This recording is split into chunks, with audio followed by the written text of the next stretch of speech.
ನಿಮ್ಮ ಹಳೆಯ ಚಿನ್ನದ ಒಡವೆನ ಅಧಿಕ ಬೆಲೆಗೆ ಮಾರಬೇಕೆ? ಆಟಿಕಾಗೆ ಕಾಲ್ ಮಾಡಿ 8880 ಅಟ್ಟಿಕಾ ಗೋಲ್ಡ್ ಕಂಪನಿ. ಅಖಂಡ ವಿಜಯಪುರ ಜಿಲ್ಲೆಯಲ್ಲಿ ಪಂಚ ನದಿಗಳು ಹರಿತಾ ಇದ್ದು ಜಿಲ್ಲೆಗೆ ಹೊಂದಿಕೊಂಡಂತೆ ಆಲ್ಮಟ್ಟಿ, ನಾರಾಯಣಪುರ ಈ ಎರಡು ಜಲಾಶಯಗಳಿಂದ ಮೀನುಗಾರಿಕೆಗೆ ಉತ್ತಮ ತಾಣ ಆಗಿದೆ. ಇದರಿಂದಾಗಿನೇ ಉತ್ತರ ಕರ್ನಾಟಕದಲ್ಲೂ ಕೂಡ ಒಳನಾಡು ಮೀನುಗಾರರಿಗೆ ಒಂದು ದೊಡ್ಡ ಉದ್ಯಮವಾಗಿ ಬೆಳೆಯೋದಕ್ಕೆ ಸಾಧ್ಯ ಆಗ್ತಿದೆ.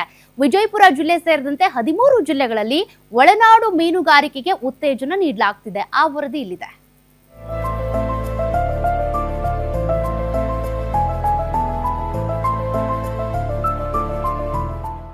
ಈ ಬಾರಿಯ ಬರ ರೈತರನ್ನು ಸಂಕಷ್ಟಕ್ಕೀಡು ಮಾಡಿದ್ರೆ ಮತ್ತೊಂದೆಡೆ ಕೂಲಿ ಕಾರ್ಮಿಕರನ್ನು ಕಂಗಾಲಾಗಿಸಿದೆ.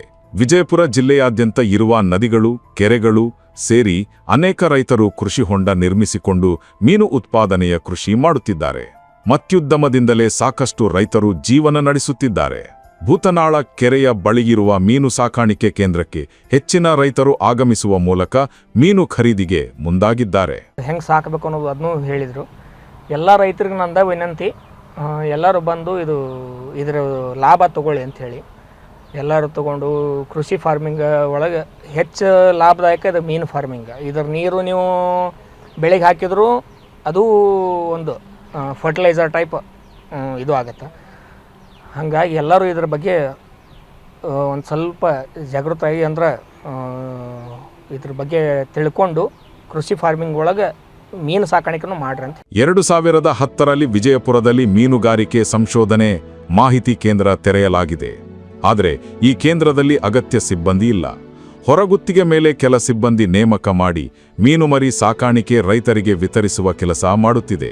ಸರ್ಕಾರ ಮೀನುಗಾರಿಕೆ ಸಂಶೋಧನೆ ಮಾಹಿತಿ ಕೇಂದ್ರಕ್ಕೆ ಅಗತ್ಯ ಸಿಬ್ಬಂದಿ ಜೊತೆಗೆ ಮೂಲಭೂತ ಸೌಕರ್ಯ ಒದಗಿಸಲು ಕ್ರಮ ಕೈಗೊಳ್ಳಬೇಕು ಅನ್ನೋದು ರೈತರ ಆಗ್ರಹವಾಗಿದೆ. ಜೊತೆಗೆ ವಿಜಯಪುರದ ಮೀನುಗಾರಿಕೆ ಸಂಶೋಧನೆ ಮತ್ತು ಮಾಹಿತಿ ಕೇಂದ್ರದಲ್ಲಿ ಹೊಸ ಮೀನು ತಳಿ ಅಭಿವೃದ್ಧಿಪಡಿಸಲಾಗಿದೆ. ರೈತರು ವಿವಿಧ ತಳಿಯ ಮೀನುಗಳನ್ನು ತೆಗೆದುಕೊಂಡು ಹೋಗ್ತಿದ್ದು ಪ್ರತಿ ಮೀನಿಗೆ ₹1ರಂತೆ ರೈತರಿಗೆ ವಿತರಿಸುತ್ತಿದ್ದಾರೆ. 2010ರಿಂದ ಈವರೆಗೆ 2 ಕೋಟಿ ಮೀನು ಮರಿ ರೈತರಿಗೆ ವಿತರಿಸಿದ್ದು ಈ ವರ್ಷ 4 ಲಕ್ಷ ಮೀನು ಮರಿ ರೈತರಿಗೆ ವಿತರಿಸುವ ಗುರಿ ಹೊಂದಿದ್ದಾರೆ. ಅಕ್ವಾಕಲ್ಚರಲ್ಲಿ ಜಲಕೃಷಿಯಲ್ಲಿ ಇನ್ಶೂರೆನ್ಸ್ ಇರಲಿಲ್ಲ. ಇದು ಹೊಸದಾಗಿ ಬಂದ ಒಂದು ರೈತರಿಗೆ ಅನುಕೂಲ ಆಗಲಿಕ್ಕೆ ಮಾಡಿದ್ದಾರೆ. ಸೊ ರೈತರಲ್ಲಿ ನಾನು ಕೇಳ್ಕೊಳ್ಳೋದು ಏನಂದರೆ ತಾವೆಲ್ಲ ಇದರ ಸದುಪಯೋಗ ಪಡ್ಕೊಂಡು ಈ ಯೋಜನೆ ಸದುಪಯೋಗ ಪಡ್ಕೊಂಡು ತಾವು ಜಲಕೃಷಿಯಲ್ಲಿ ತೊಡಗಿಕೊಳ್ಬೇಕಂತ ನಾನು ಕೇಳ್ಕೊಳ್ತೇನೆ.